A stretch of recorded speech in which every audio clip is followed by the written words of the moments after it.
Resumen del libro de Deuteronomio, parte número 4. Últimos días de Moisés, capítulos 31 al 34. Introducción. En los capítulos finales de Deuteronomio, 31 al 34, se narran los últimos días de Moisés antes de la entrada del pueblo de Israel a la tierra prometida, marcando la culminación de su liderazgo y su legado como el gran profeta y legislador de Israel. Consciente de que su misión está llegando a su fin, Moisés reúne al pueblo para exhortarlo una vez más a la obediencia y la fidelidad a Dios. En este momento crucial, reafirma las promesas divinas, advierte sobre las consecuencias de la desobediencia y entrega sus últimas palabras de ánimo y dirección. Uno de los aspectos más significativos de estos capítulos es la transición de liderazgo. Moisés, quien ha guiado al pueblo desde su salida de Egipto, nombra oficialmente a Josué como su sucesor, asegurando así la continuidad de la dirección divina sobre Israel.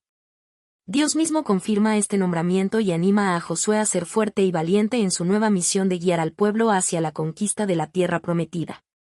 Dios también le revela a Moisés que, a pesar de todas las advertencias y enseñanzas, Israel eventualmente caerá en la desobediencia y la idolatría, lo que traerá graves consecuencias sobre la nación.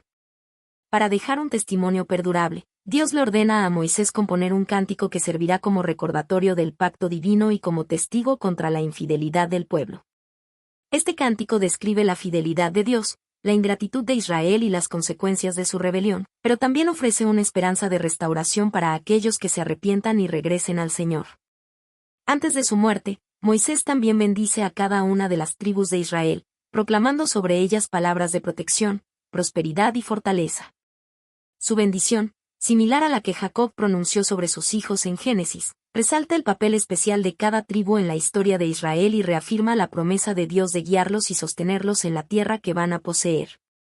Finalmente, Moisés sube al monte Nebo, desde donde Dios le permite ver la tierra prometida, aunque no le concede la entrada debido a su desobediencia en Meribá.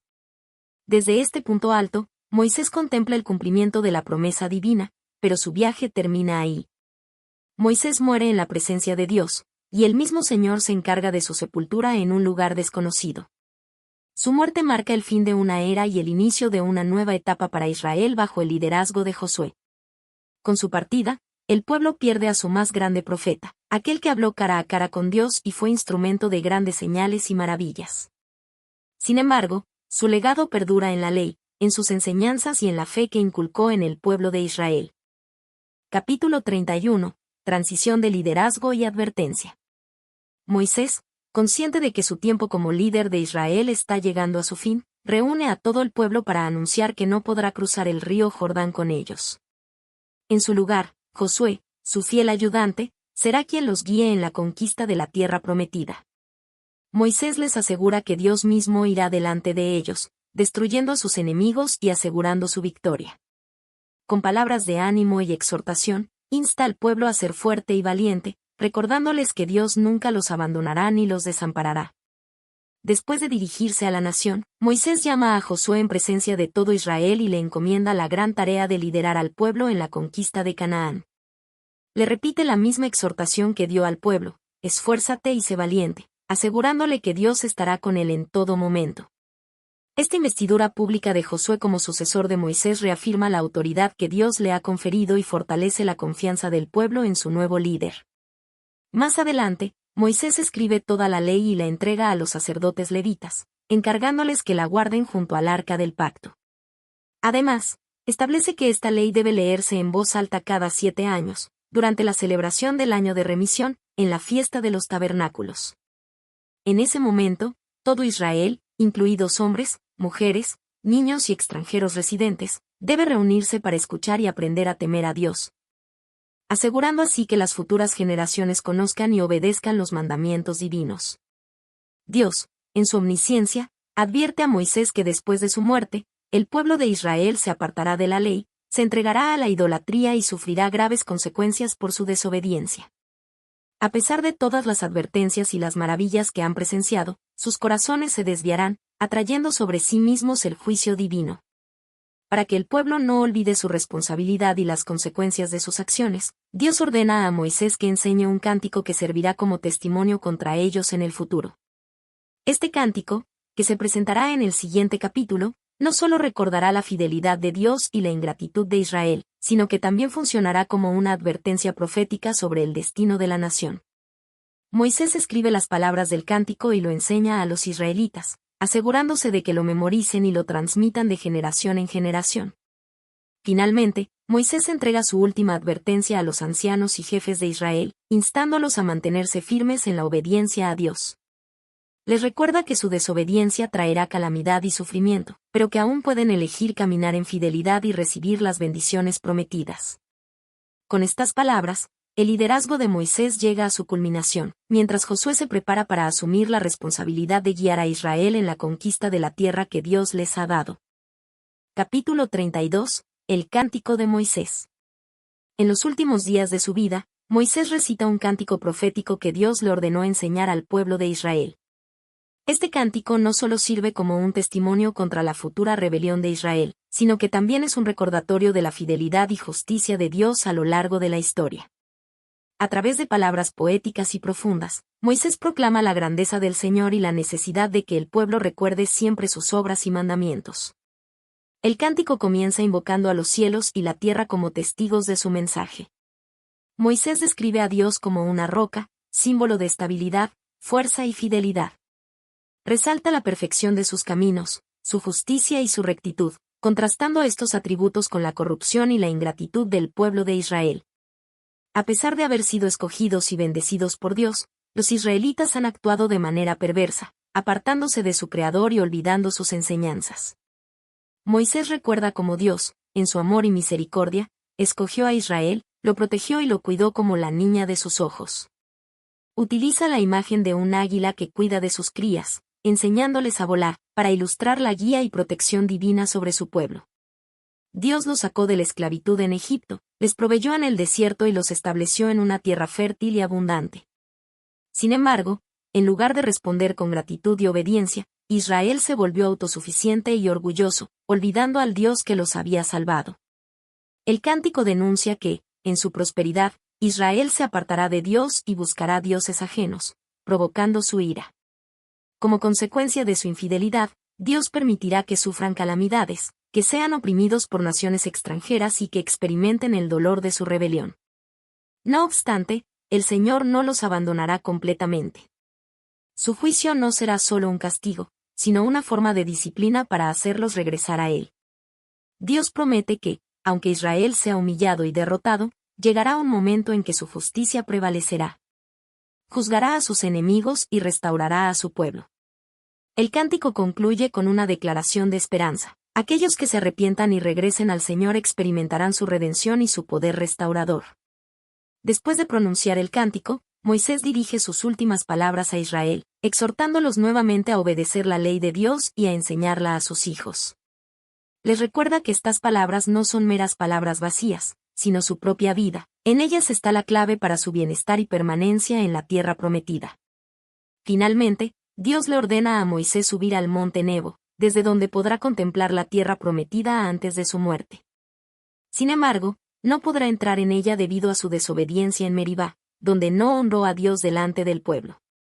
Moisés acepta su destino con humildad, sabiendo que su misión ha concluido y que Israel está listo para avanzar bajo el liderazgo de Josué. Con este cántico, Moisés deja un legado eterno de advertencia, justicia y esperanza para las generaciones futuras. Capítulo 33. Bendición de Moisés sobre las tribus. En sus últimos momentos, antes de subir al monte Nebo, Moisés pronuncia una bendición sobre las tribus de Israel, recordando su papel dentro de la nación y la gracia divina que los acompañará. Esta bendición, similar a la que Jacob dio a sus hijos en Génesis 49, resalta las características y el destino de cada tribu en la tierra prometida, reconociendo su rol dentro del pueblo de Dios. Moisés no solo profetiza sobre su futuro, sino que también enfatiza la provisión, la protección y el favor divino que les será otorgado. La bendición comienza exaltando a Dios, quien se manifestó en gloria desde el Sinaí, resplandeció sobre ellos desde Seir y apareció desde el monte Parán, rodeado por miríadas de santos y fuego ardiente en su diestra. Moisés declara que Dios ama a su pueblo y que la ley que les entregó es la herencia más valiosa que han recibido. Con esta introducción, establece la base para las bendiciones individuales sobre cada tribu. Las bendiciones a las tribus. Rubén, Moisés ruega que esta tribu, aunque disminuida en número, no desaparezca, asegurando su continuidad dentro de Israel. Judá, se le otorga autoridad y liderazgo, reflejando su papel preeminente dentro del pueblo y prefigurando su linaje real, del cual surgiría el rey David y, más adelante, el Mesías. Moisés ora para que Dios escuche su clamor y lo ayude en sus batallas. Leví, se resalta su papel como portador del sacerdocio y guardián de la ley de Dios. Se menciona su fidelidad en probarse ante Dios y se les encomienda la enseñanza de la ley y la ofrenda de sacrificios en el altar. Moisés pide que Dios bendiga su labor y que sus enemigos sean derrotados. Benjamín, es descrito como el amado de Dios, habitando en seguridad bajo su protección. Se enfatiza la cercanía de esta tribu con el santuario de Dios, lo que simboliza su favor y cuidado especial. José, Efraín y Manasés recibe una bendición abundante, con riquezas de la tierra, el rocío del cielo y prosperidad sin medida. Moisés proclama que sus descendientes serán poderosos y numerosos, comparándolos con un toro majestuoso y un búfalo con poderosos cuernos. Zabulón e Isaacar son bendecidos con éxito en sus empresas. Se menciona que Zabulón prosperará en sus expediciones marítimas, mientras que Isaacar encontrará abundancia en su tierra. Se les describe como tribus que atraerán a otros pueblos a la adoración de Dios. Gad, se lo compara con un león fuerte y audaz, destacando su valentía en la batalla y su disposición a tomar la mejor parte de la tierra prometida. Dan, es comparado con un cachorro de león que salta desde Basán, lo que sugiere su fuerza e independencia. Neftalí, se le concede una bendición de plenitud y favor divino, con un territorio próspero y abundante. Aser, Moisés proclama que será bendecido con aceite y que será fuerte y seguro en la tierra prometida. La conclusión de la bendición. Moisés cierra su bendición alabando la grandeza de Dios como protector y salvador de Israel. Declara que no hay otro como él, que cabalga sobre los cielos para ayudar a su pueblo y extiende sus brazos eternos para sostenerlos. Asegura que, con Dios, Israel vivirá en seguridad, disfrutará de tierras fértiles y vencerá a sus enemigos. Esta bendición final refleja el profundo amor de Moisés por su pueblo y su deseo de que cada tribu prospere bajo el amparo divino. Moisés reafirma que la verdadera fortaleza de Israel no está en su número ni en su poder militar, sino en su relación con Dios, quien los guía, los protege y los bendice abundantemente. Capítulo 34. La muerte de Moisés. Después de haber guiado al pueblo de Israel durante 40 años, Moisés recibe la orden de Dios de subir al monte Nebo, específicamente a la cumbre de Pisga, frente a Jericó. Desde ese lugar elevado, Dios le muestra toda la tierra prometida, la cual había sido jurada a los patriarcas Abraham, Isaac y Jacob como herencia para sus descendientes. Moisés contempla con sus propios ojos la extensión de la tierra, desde Galaad hasta Dan, todo Neftalí, la región de Efraín y Manasés, la tierra de Judá hasta el mar occidental, el Negev y el valle de Jericó. La ciudad de las palmeras, hasta Zoar. Sin embargo, Dios le recuerda que, aunque le ha permitido verla, no podrá entrar en ella debido a su desobediencia en Meribá, Números 20, 10 al 12, donde no santificó a Dios delante del pueblo. Este momento es tanto glorioso como solemne. Moisés, el siervo fiel, recibe la confirmación del cumplimiento de la promesa divina, pero también experimenta la consecuencia de su error. La muerte y sepultura de Moisés. En la cima del monte, Moisés muere a los 120 años. A pesar de su avanzada edad, la Escritura menciona que su vista no se había oscurecido ni su vigor había disminuido, lo que destaca su fortaleza y vitalidad hasta el final. Este detalle subraya que su muerte no fue el resultado de una debilidad física, sino el cumplimiento del propósito divino. De manera única en la historia bíblica, Dios mismo se encarga de su sepultura en un lugar desconocido en el valle de Moab, frente a Bet Peor. La ubicación exacta de su tumba sigue siendo un misterio, lo que impidió que el pueblo de Israel lo convirtiera en un lugar de adoración o veneración. Esta acción también resalta la relación especial entre Dios y Moisés, quien había sido su siervo más cercano y fiel. El luto y la continuidad del liderazgo. El pueblo de Israel llora la muerte de Moisés durante 30 días en las llanuras de Moab, cumpliendo el tiempo tradicional de duelo por un líder tan significativo. La partida de Moisés marca el fin de una era y el comienzo de una nueva etapa para Israel. Sin embargo, el liderazgo no queda vacío. Josué, hijo de Nun, asuma oficialmente la dirección del pueblo. Se enfatiza que Josué está lleno del espíritu de sabiduría, pues Moisés había impuesto sus manos sobre él en señal de autoridad y sucesión. El pueblo lo obedece y sigue su guía en la conquista de la tierra prometida, tal como Dios había ordenado. La unicidad de Moisés. El libro concluye con una declaración poderosa sobre la grandeza de Moisés. Y nunca más se levantó profeta en Israel como Moisés, a quien haya conocido Jehová cara a cara, en todas las señales y prodigios que Jehová le envió a hacer en tierra de Egipto, a Faraón, y a todos sus siervos. Y a toda su tierra, y en todo aquel gran poder y en los hechos grandiosos y terribles que Moisés hizo a la vista de todo Israel. Deuteronomio 34, 10 al 12. Moisés no solo fue un líder, sino el mayor profeta de Israel, el único que habló con Dios cara a cara. Su vida estuvo marcada por hechos extraordinarios, las plagas de Egipto, la apertura del Mar Rojo, la entrega de la ley en el Sinaí, la provisión del maná en el desierto y muchos otros milagros que testificaron el poder de Dios. Así termina el Pentateuco, con la partida del hombre que liberó a Israel de la esclavitud y los condujo hasta las puertas de la tierra prometida. Aunque su vida terrenal concluyó, su legado espiritual y su papel como mediador de la ley de Dios continúan impactando a las generaciones futuras. Conclusión. Los capítulos finales de Deuteronomio representan un momento crucial en la historia de Israel, la transición de liderazgo y la despedida de Moisés, el siervo de Dios que guió al pueblo durante 40 años en el desierto. Moisés no solo fue el libertador que sacó a Israel de Egipto, sino también el mediador de la ley, el portador de la revelación divina y el intercesor incansable entre Dios y su pueblo.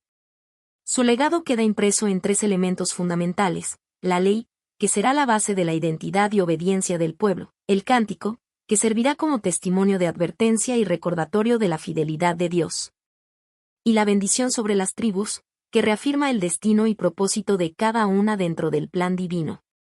A pesar de las advertencias de Dios sobre la futura desobediencia de Israel, Moisés concluye su vida reafirmando la fidelidad de Dios y su promesa de bendición para aquellos que confían en él. Su muerte en el monte Nebo marca el fin de una era, pero no el fin de la historia de Israel. Con la transición del liderazgo a Josué, el pueblo se prepara para una nueva etapa, la conquista de la tierra prometida y el cumplimiento de la promesa hecha a Abraham, Isaac y Jacob. Moisés, aunque no entra en la tierra prometida, deja un legado imborrable. Su relación única con Dios, descrita como un trato cara a cara, y las señales y prodigios realizados en Egipto y en el desierto, lo convierten en una figura incomparable en la historia de Israel. Nunca más se levantó en Israel un profeta como Moisés, cuyo liderazgo estuvo marcado por la cercanía con Dios y su compromiso inquebrantable con la misión divina. Así, el libro de Deuteronomio cierra no solo un capítulo en la vida de Israel, sino también en la historia de la revelación de Dios. Con la mirada puesta en el futuro, el pueblo se prepara para tomar posesión de la tierra bajo la guía de Josué, pero con la enseñanza y el legado de Moisés siempre presentes en su camino.